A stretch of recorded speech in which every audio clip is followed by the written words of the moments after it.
कधीच नाही चुकणार तुमचे फेवरेट टीव्ही शोज झी5 सोबत, तेही एकदम फ्री. ठीक आहे, हे प्रोजेक्ट प्रीतमच लीड करेल. Thank you so much I. हे बघ, मला माहिती आहे की हा प्रोजेक्ट आपल्यासाठी खूप मोठा आहे. मी माझं 100% देणार आहे. ओके, तू बघ ह्या प्रोजेक्ट नंतर ना किर्लोस्कर ब्रँड हा इंटरनॅशनली फेमस होणार आहे. आई, त्यांना ट्रेडिशनल वेडिंग शूट करून हवंय आणि तेही लगेच. आदित्य, ह्याच्यासाठी उत्तम लोकेशन्स, बेस्ट मॉडेल्स आणि सगळं भव्य दिव्य दिसलं पाहिजे. हा ऑल्सो मेन मॉडेल म्हणून इंडस्ट्रीतली टॉप मॉडेलच बघा. आई, त्यांना मेन मॉडेल म्हणून पारू हवी आहे. पारू? हो, पारूचं हे जे काय फोटो कॅम्पेन आहे त्यावरूनच तर त्यांना ही कल्पना सुचली. आणि पारू आपली ब्रँड अँबॅसेडर आहे. आई, त्यांनी पारू सोबतच हे वेडिंग शूट करायचं अशी अट घातली आहे. हे शक्य नाही. आदित्य, हे डील कॅन्सल कर. पारू ह्या वेडिंग शूट मध्ये काम करणार नाही. आई, पण यामुळे आपली खूप बदनामी होईल. एवढं मोठं प्रोजेक्ट आपल्या हातातून निघून जाईल. हे प्रोजेक्ट 1000 कोटींचं जरी असतं ना, तरी पारूला घेऊन काम करायला मी नकारच दिला असता. पण का? कारण आपल्यासाठी हा बिझनेस आहे. पण पारू, ती एक साधी भोळी निरागस मुलगी आहे. तिच्यासाठी लग्न असणार आणि ती ह्या सगळ्याकडे अतिशय इमोशनली बघणार आहे. हे जाहिरातीचं मॉडेलिंगचं जग तिला माहिती नाहीये. समज तिने हे लग्न खरं मानलं तर तिला या वेडिंग शूट मध्ये घेऊन तिच्या भावनांशी खेळण्याचा आपल्याला काहीही अधिकार नाही. त्यात हे शूट लाईव्ह असणार, म्हणजे खऱ्या लग्नासारखं लग्न होणार. आपल्यासाठी खोटं, पण पारूसाठी खरं. आपल्या बिझनेससाठी एका निरागस मुलीच्या भावनांशी खेळणं योग्य नाही. पण जर हे डील कॅन्सल झालं ना, तर आपल्याला त्या कंपनीला नुकसान भरपाई द्यावी लागेल. आपलं खूप मोठं नुकसान होईल. आपले प्रोडक्ट्स बॅन होतील आणि सर्वात महत्त्वाचं आहे ना की आपण या मार्केटमधूनच बाहेर फेकले जाऊ. बघ, एका खोट्या लग्नासाठी आहे ना खूप काही स्टेकवर लागतं. आणि प्रश्न पारूच्या इमोशन्सचा आहे ना, तर मी समजावेन तिला. हा नाही. पण का? प्रीतम, आईचा शब्द शेवटचा शब्द.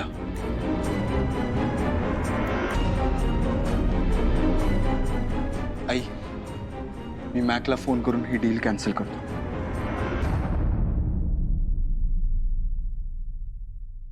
जर त्यांना पारूच या वेडिंग शूट मध्ये हवी आहे, तर पारूचा नवरा म्हणून हरीशलाच मॉडेल म्हणून या शूट मध्ये घ्या. हे काय लॉजिक आहे? पारू हवी तर हरीश पण हवा, याला बिझनेस म्हणतात का? पारू समोर तिचा होणारा नवराच असल्यामुळे तिला जरी हे लग्न खरं वाटलं तरी काहीच प्रॉब्लेम येणार नाही. That's a great idea.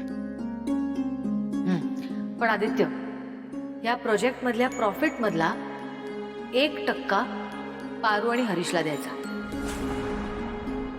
Done. आई, मी लगेच हरीशशी बोलून घेतो.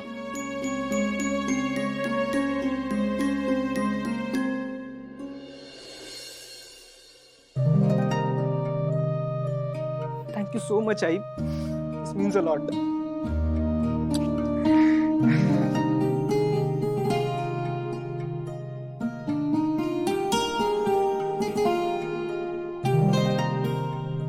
पंचवीस 50 कोटीच्या 1% म्हणजे किती पैसे द्यायचे ना, तेही एवढे का? बघू हा प्रोजेक्ट ती पारू कसा करते. ती मी नाही होऊ देणार हे.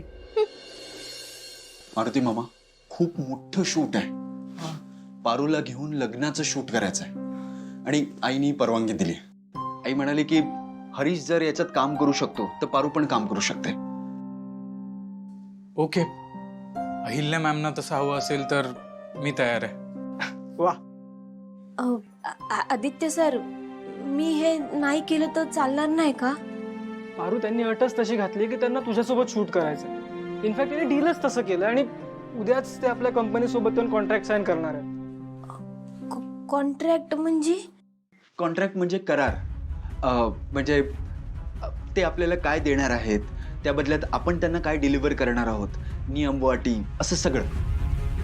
आणि मारुती मामा, लग्नाचं हे जे शूट आहे ते लाईव्ह असणार आहे. 12 देशातली लोक एकाच वेळी हे प्रत्यक्ष बघणार आहेत. त्यांनी खूप पैसे लावलेत या प्रॉडक्टवर आणि पब्लिसिटीसाठी हे आपल्याला खूप गरजेचं आहे. आणि सगळ्यात महत्त्वाचं म्हणजे आपल्याला आता येथून माघार घेता येणार नाही. जर आपण येथून माघार घेतली तर खूप मोठी नुकसान भरपाई भरावी लागेल. अरे बापरे. आणि मामा, फक्त एवढंच नाही, कंपनीची बदनामी होईल ती वेगळी. म्हणजे आपल्याला ब्लॅकलिस्ट वगैरे करू शकतात. इथून पुढे आपल्यासोबत व्यवहार होणार नाहीत असं सगळं. मी काय म्हणतो पारू, म्हणजे हरीश रावांची तयारी असेल तर तू ह्यात काम करायला माझी काय हरकत नाहीये. कसं आहे ना आदित्य बाबा, उद्या मला गावाकडे जायचंय कुलदैवताचं दर्शन करायला. आता हरीशराव आहेतच, ते सांभाळून घेतील. घ्याल ना? पारू, चालेल ना? पारू इंटरनॅशनल ऍड फिल्म साठी हिरोईन, आणि हिरो कोण? तो फालतू लोकलास हरीश. हे लोक त्या मेडला अजून किती डोक्यावर बसवणार आहेत? आणि यांना जर प्रोफेशनल मॉडेल्स हवे होते ना, तर यार मी आणि प्रीत होतो ना. तुला माहितीये दामिनी, मला जर या प्रोजेक्ट मध्ये इन केलं ना, तर प्रोजेक्ट वर्ल्ड क्लास होईल. मान्य आहे मला तुझं, पण काय आहे, ज्यांनी इन्व्हेस्टमेंट केली आहे ना कंपनीमध्ये, त्यांचीच रिक्वायरमेंट आहे की त्यांना ही भिकारडी मोलकरीण मॉडेल म्हणून हवी. नाही, नो, अगं नो यार, नो दामिनी. हे बघ काही झालं ना तरी हे ऍड शूट नाही झालं पाहिजे. ती स्टुपिड पारू अजून डोक्यावर बसेल आपल्या. आणि आदित्यचं काय झालं तर या प्रोजेक्ट मधून भरपूर प्रॉफिटच होणार आहे, त्यामुळे तो पण काहीही करायला तयार होईल. अगं तू म्हणतीयस ती कळतंय मला, पण काय आहे ना, अहिल्या वहिनींनी आता काय सांगितलं ऐकलं नाहीस? आपल्याला या प्रोजेक्ट मधून जे काही प्रॉफिट मिळणार आहे ना, त्या प्रॉफिट मधला 1% त्या भिकारड्या पारूला आणि त्या हरीशला देणार आहेत. काय? हा, हे यार, त्यापेक्षा हे लोक एक काम का नाही करत? हे लोक अख्खी कंपनी त्या स्टुपिड पारूच्या नावावर का नाही करून टाकत? यार नाही नाही नाही नाही दामिनी, हे शूट नाही झालं पाहिजे. आता तर हे शूट नाहीच होणार. नाही, त्या पारू बरोबर एक जुना हिशोब बाकी आहे माझा. नाही होणार हे ऍड शूट, डोंट वरी. जर हे ऍड शूट खरंच नाही झालं ना, तर दामिनी ते फॉरेन इन्व्हेस्टर्स त्यांचा सगळा पैसा या कंपनीतून काढून घेतील. आदित्यला खूप मोठा लॉस बेअर करावा लागेल. कंपनी बॅन पण होऊ शकते.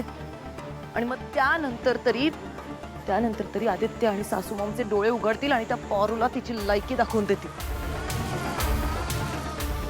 दामिनी, तू ना आता फक्त मी जसं सांगेल तसं करत जा. ओके.